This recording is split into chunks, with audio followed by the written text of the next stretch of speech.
Title: My brother who runs a hotel in Miami called me and asked, "Where is your wife?"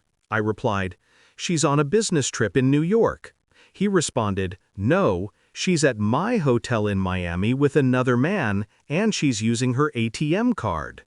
Start it was 9:47 p.m. when my phone buzzed.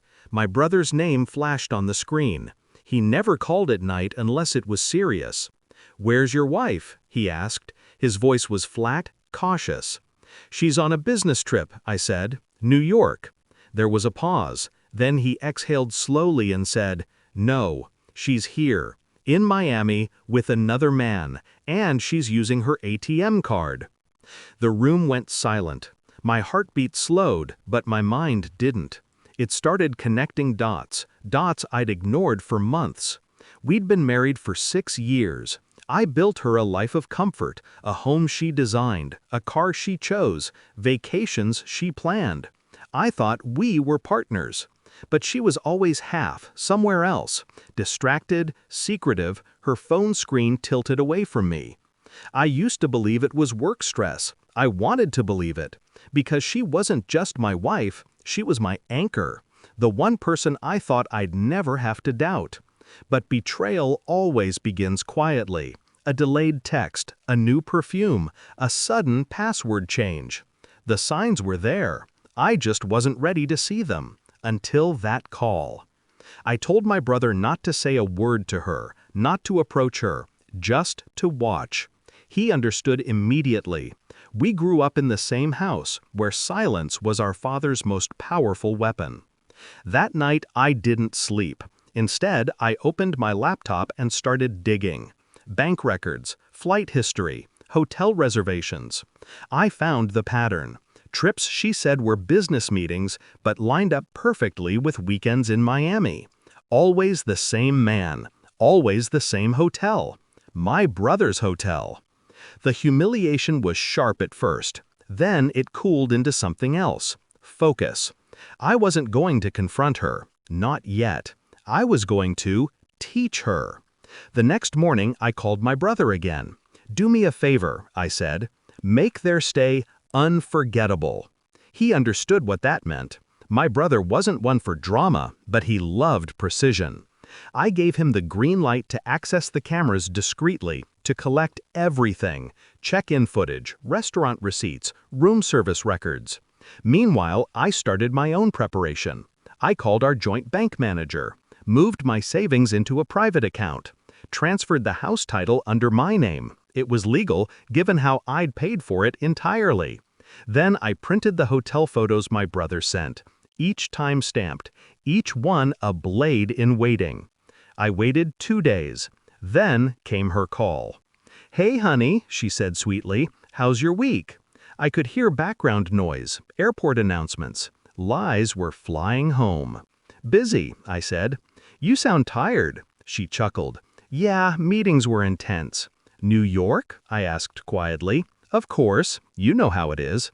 I smiled at the wall. "Yeah, I know exactly how it is."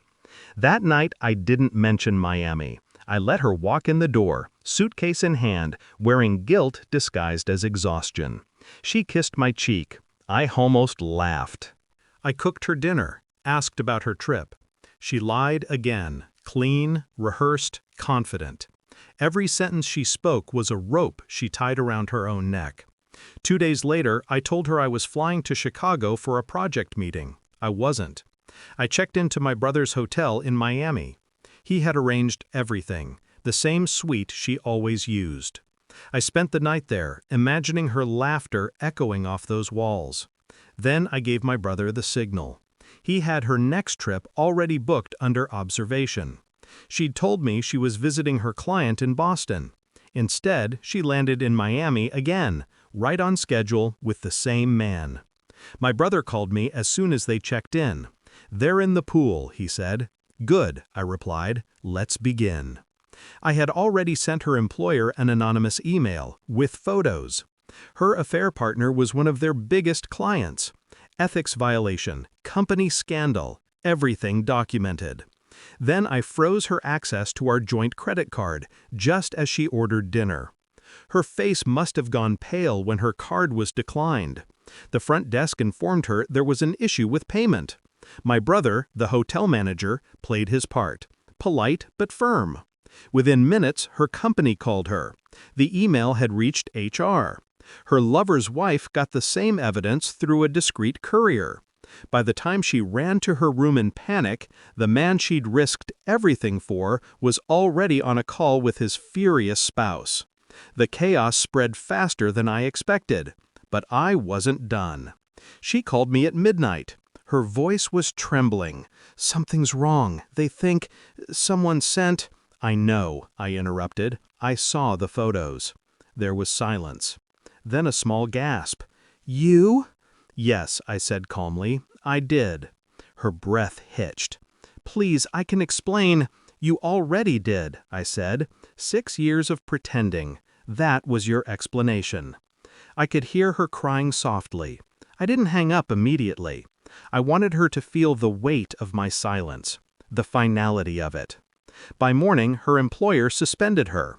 Her affair made rounds in internal memos and leaked chats.